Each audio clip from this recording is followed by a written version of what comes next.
butterflies and flowers, beetles in the trees, caterpillars do it and roll up leaves, ants in their tunnels, crickets in the grass. If it comes out of our ears, we call it frass. The key feature with any kind of landscape protection and conservation are the people who make it possible. They're really critical people who step forward to make this happen.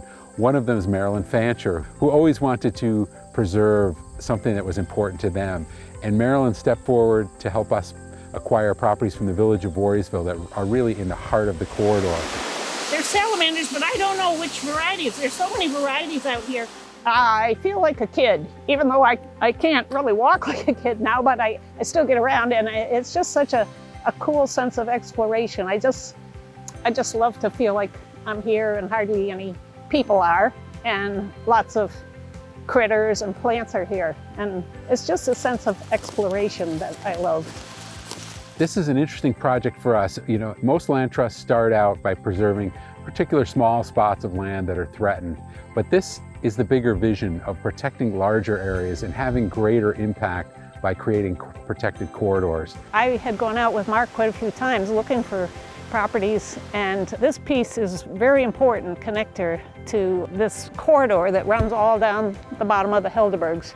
And the corridor is very important for many kinds of unusual amphibians. There's 14 kinds of salamanders that live out here, and lots of unusual plants. It's also a good watershed. It's also considered the birthplace of geology in the United States by many people, and a number of the world's famous geologists in the 1800s came to this area.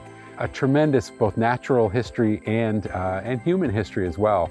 This area was heavily used by Native Americans because there's a lot of different resources here with the wetlands and forests. And then of course, Thatcher Park is kind of the centerpiece of the escarpment. We saw this landscape, and particularly the area below the cliffs and the talus slopes underneath the cliffs, as really important protection areas.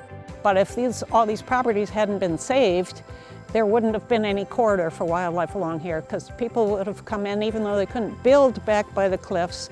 They could have taken all the valuable lumber out of there, maybe even taken a lot of the rock out of there. And those are the types of things that fragment a landscape and break up those corridors.